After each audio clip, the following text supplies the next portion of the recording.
Hello everyone. অনেক দিন বাবদ আমার কোনো রকম কোনো ভিডিও শেয়ার করা হয়নি, তাই ভাবলাম তোমাদের সঙ্গে একটু ভিডিও শেয়ার করে নিই। সেদিন আমি আর ঋষভ বেরিয়ে পড়েছিলাম বিকেলবেলা একটু ঘুরতে।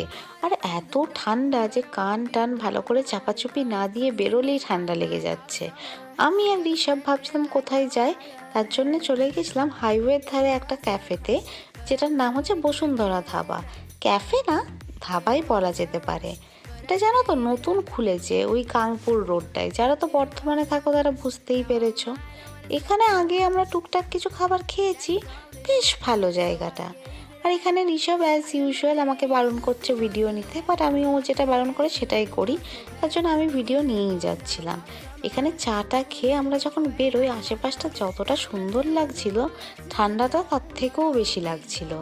তাই যখন আমরা ফিরছিলাম পুলিশ লাইনে একটা সুন্দর পকোড়ার দোকানে নজর পড়লো। শীতকালের দিন পকোড়া কি মিস করা যায়? তাই ওখান থেকে চিকেন পকোড়া খেয়ে তারপরে বাড়ি ফিরেছিলাম।